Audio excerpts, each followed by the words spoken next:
Check it out, Fiat 500. How cute and adorable is that? Now, there's something that this little car is hiding. It's hiding a secret, and the secret is it's powered by a battery. Does that diminish it? Does it improve it? Well, you know what? Let's find out. Let's give this a go.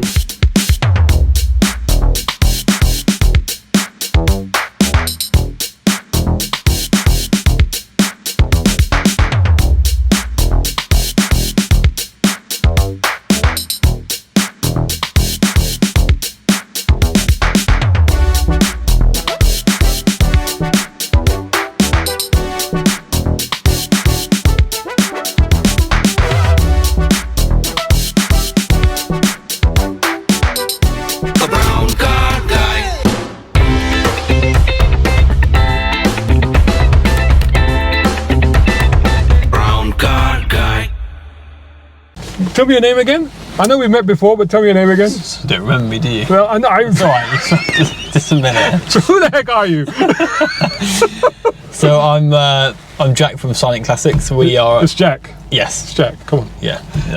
And actually, we met a couple of years ago at Fully Charged, I think it was, at Farnborough, where you had a Nissan Datsun 240Z, was it? Yeah. Converted.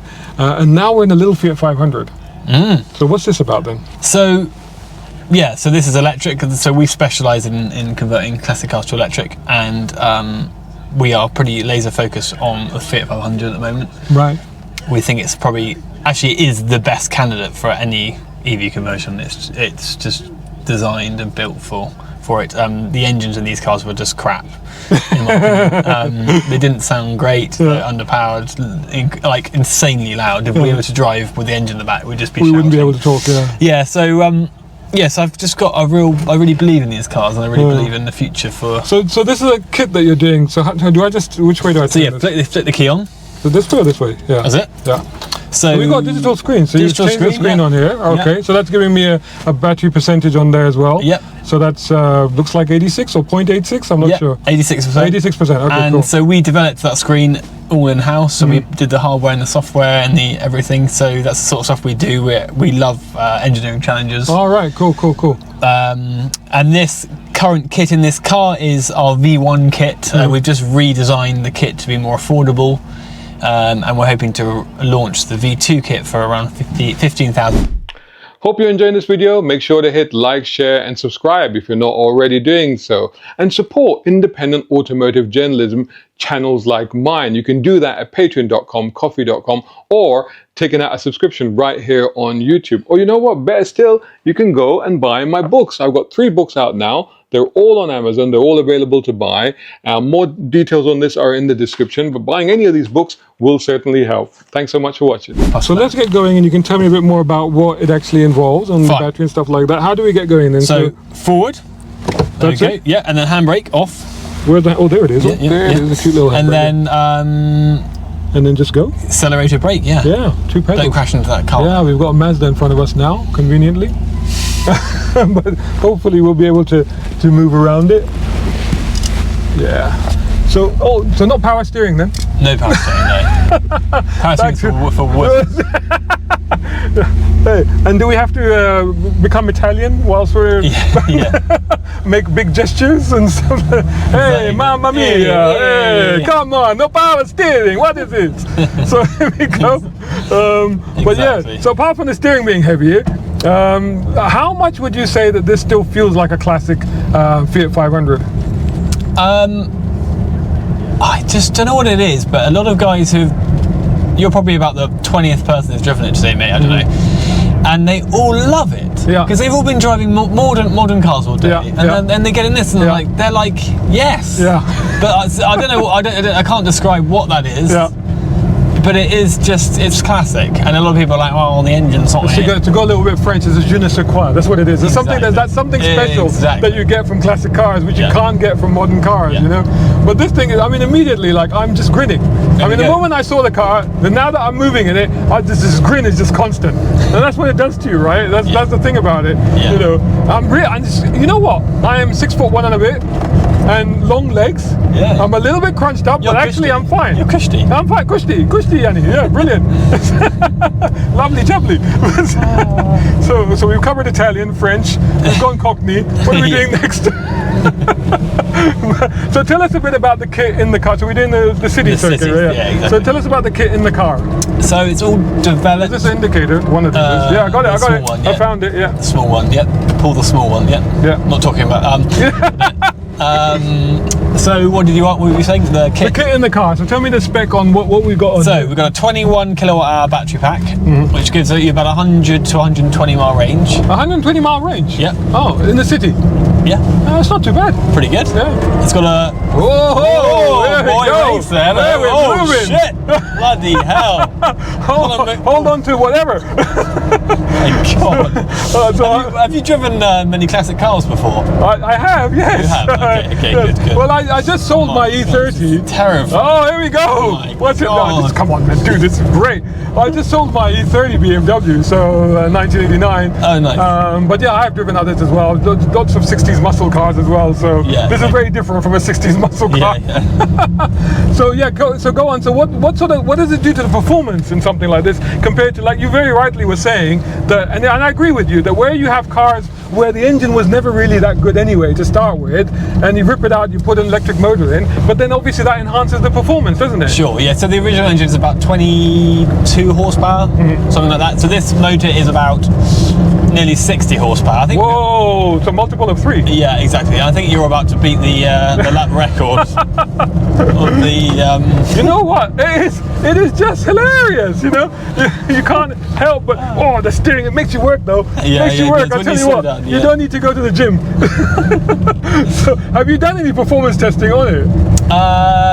That's lovely. Look at that. That's a classic Mustang. Yeah. Yeah. Yeah. I mean, it's not dialed in for performance. Yeah, of course. Because it's still a Fiat 500. Yeah. But we tuned it to the point where it's safe. And that's, I mean, obviously when you're driving, it's. Which way are we going? This is this way. Oh yes, round the hairpin. Hey, you're not in Italian. You know what is behind is not important. You just drive. And they go forward. So around town, does it still do the 100? I mean, 100. We're talking the range. We're talking that's in town or that's. So we've done our own range testing. We actually had. Who did we have?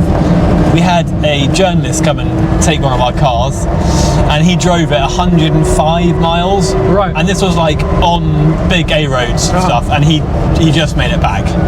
All right. Okay. So yeah. So yeah. Have you done anything to the brakes? This one has got disc brakes on the front. Right. So that's why I thought, they're quite good brakes for an old car. Yeah. That's the first thing that normally when you get into a classic, you're like, okay, yeah, the brakes are not what we're used to. Exactly. And it's obviously you notice the regen braking as well. So. Okay. So that's. So you actually, yes, that's regen. That's regen. Yeah. So you actually don't need to use the brakes very much. Yeah. That's very good. So I mean, so who is buying this car? Well, you're going to sign up. Yes, I know. Hey, you break it, you buy it. Yeah, exactly. Look at that. Look at that. I wish I could have filmed that. That was brilliant. It's a proper old school Shelby Mustang. Nice, that's excellent. He's having a good day. He's having an amazing day. I wish I could jump out of this into that. What a comparison that would be. So I mean, what's the kind of customer that you're getting with this? So we. So a lot of people who own Fiat 500s, or people come to us saying, look, I'm in. I love your vision. I want to find, and we source them a car and we build them a car from the ground up. And we don't just do Fiat 500s. We've done a lot of epic. You do a lot of other stuff, yeah. Really cool. But is there a lot of people that live in the city? Is that where you're finding people like, I can live in the city, I can drive something cool, and it makes sense? Yeah, that's where it makes sense. But actually, a lot of our clients live in the country. Oh, really? Yeah, they're not all city based, but it does make sense in the city. But it makes sense anywhere, really. No, it's a lovely little thing, and I love how you've done it because it's just sort of the right level. It's not obtrusive, but it's like, You're getting told to slow down. I know, I am. Seriously, in a Fiat 500. In a Fiat 500, come on. Come on. No, it is an absolute brilliant little job. How long does it take you to do this conversion? So building the kit is obviously quite a lengthy process, but with the new kit we're hoping to. The cars will take around 1 month in out, but there's no reason we couldn't install the kit in a day. But that's if we are really trying. Really, as quick as that? Yeah. Wow. So it's actually. But there's a lot of unforeseen issues sometimes. So a customer will bring a car in, but like, oh, hang on, there's a big hole in the front. All right, yeah. So this is actually, I was discussing this with somebody else as well. So to stop it is just down and that's it. Where's reverse on this? You're in reverse. Oh, okay. So where's neutral's in the middle like that. Yeah. Oh, so okay. So you just have to sort of balance it there and put the handbrake on, I guess. Yeah. So I mean, this is something that somebody else was telling me as well, that the aspect of the conversion is one thing, but invariably what happens is that cars come in and they find they have to do restoration work to them as well. Yeah. I mean, you don't need to do. You can keep all the brakes standard with this. You don't need to upgrade the brakes and suspension. But if you're spending a bit of money on the conversion and there's, if there's rust in the car, it's like a no-brainer to do it at the same time. Yeah. But we try and steer away from restoration because we are too busy doing conversion. Doing the conversion, okay. Yeah. So one more final question I wanted to ask you, because I was having another discussion with a friend of mine, and I do think that the rate at which the battery technology is progressing is phenomenal. It's unlike anything we've seen before in the automotive world. It's like every year something from last year is getting out of date. Is it too early to be converting these cars? Because surely we're going to have to convert them again in a year or two, right? Good question. But in reality, so our V2 kit with this car, we have changed module. We've gone from a Tesla battery to a slightly newer style module. It's not that much difference in energy density. But the reality is, so this car's got Tesla battery pack in it, right? The modules, we buy them very, very low mileage, so like 10, 20,000. And then they are rated to, they'll lose maybe 20% of their capacity at 150,000 miles, right?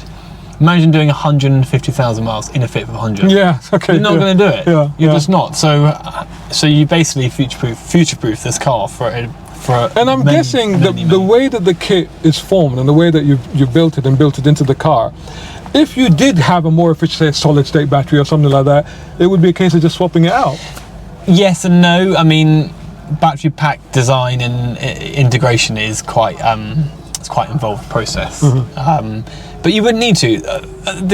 I'm very, very, very confident that this car in the decades to come will still have the same. Will still do the same thing. And it does the job. It's reliable. It's fast. It's a lot of fun. I can vouch for that. So thank you so much for letting me have a go in it. I hope you weren't too frightened. And oh my God, you're a maniac. What was your name again? Jack, tell them where they can find you. So Silent Classics. If you have a classic car, you want to convert to electric, then give us a call or head to our website. Excellent. Thank you very much. Hope you enjoyed that. Make sure you hit like, share, and subscribe on the way out. Running a business these days, especially if you're a one-man army, is exhausting. Believe me, I can tell you all about it. From getting new clients to chasing payments to creating the content, it can be chaos. That's why I want to tell you about my friends at Strategency. Now, they help solopreneurs and small business owners, especially folks in the car scene, automate, scale, and actually grow their business. Websites, content strategy, Instagram, WhatsApp, it's all sorted. If you're ready to go from being overwhelmed to in control, book a 15-minute consult at the link in the description. And tell them Brown Car Guy sent you. Shout out time, guys. Thank you so much. Hey, if you enjoy my content, why not get involved? Buy me a coffee. You can do that at either of these links. Or if you're watching on YouTube, buy me a thanks or take out a membership. It all helps. It really does.